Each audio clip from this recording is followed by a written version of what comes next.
Hello everyone and welcome back to my channel. Thought I was so clever with this like halter bra for this shirt I showed you guys in another video. Now that I've braided my hair, you can completely see the straps, but we will just ignore that. I've been doing a lot of makeup videos recently and I absolutely love makeup videos and I think they're so fun to review products, but I'm also trying to finish up what I have, so I thought I'd throw in some different kind of content. I showed you guys last Tuesday sort of how I wear my hair during the summer. This is another style, just a rendition of the completed French braid. So I hope you guys enjoyed that, and we'll certainly get back to all the cosmetics, but I did want to do a different kind of video today as well. I asked you guys what you wanted to see and I got so many amazing suggestions. That's why I really like to reach out to you and ask you what you want to see, because I really want to be making content that you guys like, so it is important for me to know what you want to see, what videos you want to see, what products you want to review. And someone sent in a request to do sort of like my favorite things, but just like around the house. And it got me thinking about what I really enjoy about my house. I'm definitely someone who's a bit of a homebody,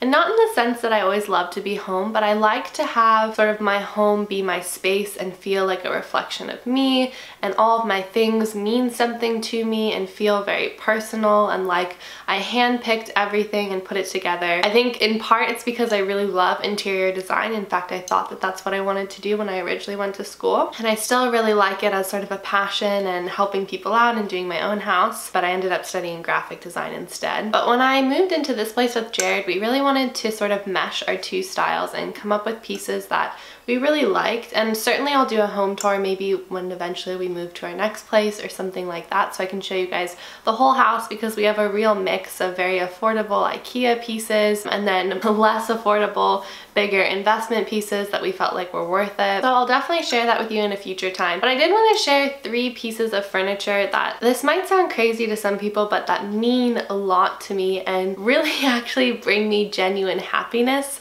when I see them in a room. And originally they were sort of clustered in one room, but because spring came along we decided to do some moving around, and we invest in like very modular furniture so that we can keep it for years and years depending on what space we end up in, and also it's fun to just play around and sort of freshen up spaces. So now the pieces that I'm going to show you guys are sort of spread out in our house, and I feel like when I walk in there's something that makes me feel happy, when I'm in my living room there's something that makes me feel happy, and then in my dining room there's something that makes me feel happy. I wanted to share these pieces with you because my channel is sort of a reflection of myself, and I feel like as I get closer and closer to 2,000 subscribers, it's just really incredible to be able to open myself up in this way and share little pieces of my life with you. So I hope you guys enjoy this video. So the first piece of furniture is in my dining room, and it's actually a birthday present, and it was something that Jared made for me, I guess, yeah, 2 years ago. So my birthday is June 27th, so it's coming up, and this was for my 21st birthday. So it was a big birthday, and I think sometimes when there's a big birthday there's a lot of pressure to get someone like a big gift to, you know, really show how much you love them, but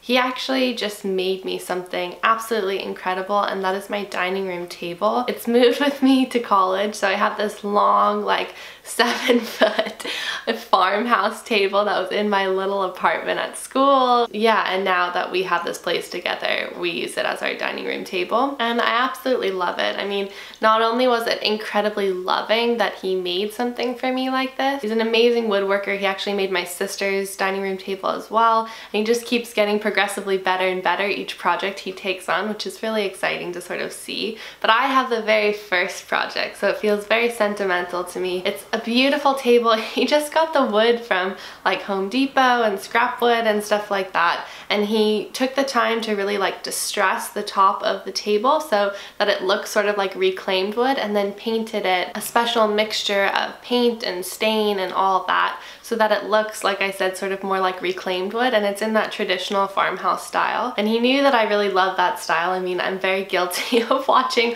a lot of Fixer Upper, and I think he caught on to it pretty quick that that was sort of my aesthetic, and I really liked that for the kitchen and dining area. And it was just such a complete surprise when I saw it. He showed it to me, and he even had purchased the chairs, and he made a bench with it. And the bench is really cool because it actually has storage built into it, so you can actually lift the seat of the bench and we can store sort of like tablecloths, placemats, stuff like that, that if we're like entertaining or something we might use for the table. And it's just a really nice extra little storage piece, but it's also such a cute bench. It makes it easy to have a lot of people around the table, which is fun when we we have friends over, we all sort of congregate at that table more than we do in our living room. So I have a lot of great memories of dinners and then just also like casual dinners with Jared, eating at the table and knowing that it was something so special that he did for me. There's a cute little note on the bottom of it, so I'll always remember. He actually signed his name and dated it. And yeah, I just feel like maybe it's because I grew up doing family dinners a lot or whatever, but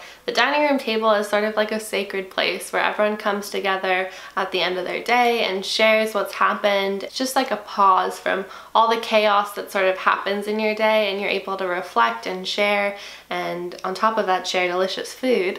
So there's a lot of great things that happen at a table, and it feels really special that I have this beautiful piece that was made with so much love and so much care and so much attention. And yeah, I just smile every time that I look at it, and every time I look at it I think about how lucky I am to have it. I didn't do this intentionally, but all three pieces are actually things that either we repurposed or we made, Jared made or Jared and I made. And I guess I'm just realizing now the obvious why I picked those, because I have a real connection to them and I know how many hours went into them and how much fun we had making them, and I know that projects like this aren't for everyone, but it's just, you know, sort of telling that you do end up really loving the stuff that you invest your own personal time in. Even if it didn't come out exactly how you wanted to, it's still really fun that not only you have this beautiful piece, but you also have the memories that go along with it. And the next piece is actually a collaboration that Jared and I did together. I'm friends with a local librarian. She was at my high school and we're family friends. They were doing an update to the library and they had pulled out all the old furniture, and there are some really cool pieces there. And she actually sent me a picture of this cabinet that they were getting rid of. And she said, you know, do you want this? It's free. It's gonna go on the curb. Someone's gonna pick it up. She knew Jared and I were moving into this little apartment and she thought it would be a great piece, which I was like so eternally grateful that she sent that to us, because it ended up being a beautiful piece that we love and are so happy to have now. And I don't really know what to call it. It's not a chest, it's not a traditional like cabinet, but I believe it was in sort of like an English office in the library or something like that. So I think it housed a lot of books, and oh man, did we put some time into this thing. So it had a really weird varnish on the top of it, and it was really weird wood, so we thought it was a good idea to sand the whole thing down, not really knowing what we were getting into.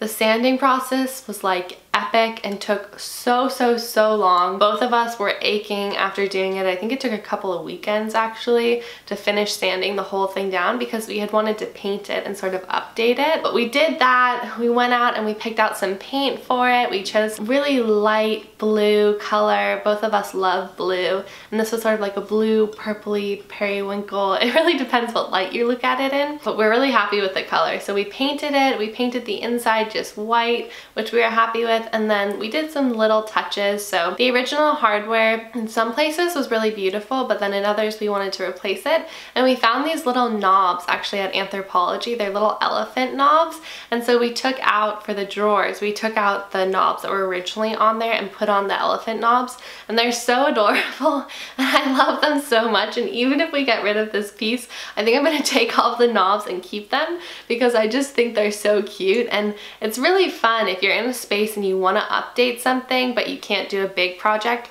Just changing around the knobs on things really does update it and make it feel like a brand new piece. So that was fun to include. And we did keep the hardware on one of the cabinets, and this is sort of my favorite cabinet. It's almost like a secret little cabinet. We keep our printer in there right now. We drilled a hole in the back of the cabinet so we were able to like put the cord out and then to a plug through the back. But we have our printer in there, which is really handy, and we sort of just store bar glasses, some alcohol, we have cooking books in there, candles, board games, a little bit of everything. And this piece has been moving around our house a bit, but now it's living in the living room, which is really nice because we actually can show it to people when they walk in, and it's more of like a featured piece. We also use the top of it to sort of display like artwork that we've done. And we have a cool gramophone speaker, which we love using. It's like a Bluetooth gramophone, but it makes everything sound sort of old-timey and richer and yeah, just sort of festive. But we have a couple of pieces of art Jared's actually done, and then we have some pieces, one that my parents got us when they were in London,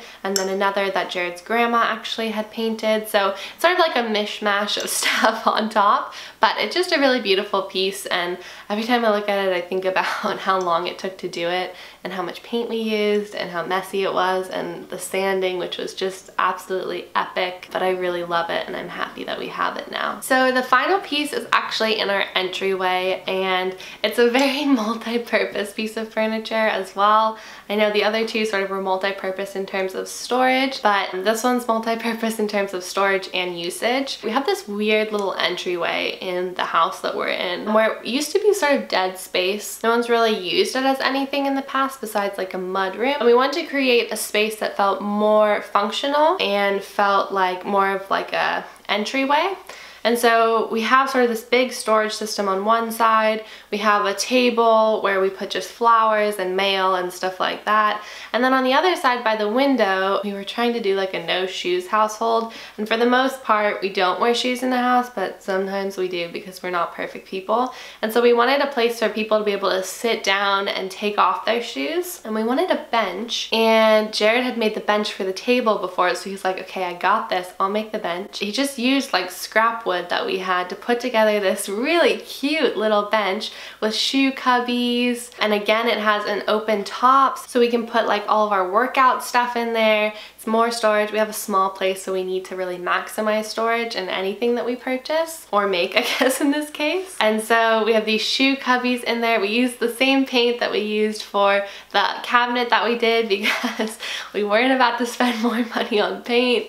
And where we invested the money was in sort of the cushion that you sit on. We went to a fabric store and we actually got foam, and then we picked out the fabric that we wanted and we sort of like staple gunned it on there so that it'll stay put, and there's not like a removable cushion like the one I have on the dining room table. This one just stays on top. It's very, very comfortable, and although we use it sometimes to take off our shoes, which is very rare, we actually don't use it that much to take off our shoes. Usually what we use it for, or what I use it for I should say, is a window seat. I've always been someone who loves window seats. I've always wanted one. I love little cozy spots that you find in houses where you just feel sort of like comfortable and warm, and I've turned that little bench into my own personal window seat because the way that the house goes, there's sort of like the door, you walk in and there's a wall right next to the door, and then it goes in where the window is. So you have, if you push the bench all the way up to that wall, then you have a little back support. So I'll either just sit using that wall or I'll pull a pillow and sit there. And I like to read. I like to sit there in the morning and just watch people go by. I like to drink my tea there. I just find it really peaceful, and the street that I live on is absolutely gorgeous, and there's so many trees and beautiful landscaping, and so it's really fun when I'm working from home, especially like take a break from my desk and go sit there for a little bit and just look outside and get some natural light, and I can feel the sun on me. And yeah, it's my own personal little window seat. So although we didn't create it for that purpose, that's mostly how I use it. But otherwise, when people come over, it's a nice place for them to sit down and take off their shoes. So those are the 3 pieces of furniture that I wanted to share with you guys. I'd love to know if there's something in your house that sort of feels the same way, where either you purchased it and you absolutely love it and there's sort of like this memory behind purchasing it, or every time you use it you feel happy, or if there's something that you've made or sort of DIY'd, like the cabinet that we did to make it personal. Yeah, I'd love to know your stories, so let me know in the comments down below. I hope you guys enjoyed this video. It's really nice for me to share little pieces of my life with you on this channel because I feel like I get to connect with you in such a unique way, and I want you guys to feel like you're connecting with me too. So make sure to give this video a thumbs up if you enjoyed it. I know it's a little bit different, but sometimes different is okay. Alright guys, thank you so much for watching. As always, I really appreciate your support. I really appreciate you guys coming back every week. I post 2 videos a week, so make sure to subscribe if you haven't already, and I will see you all very soon. Bye!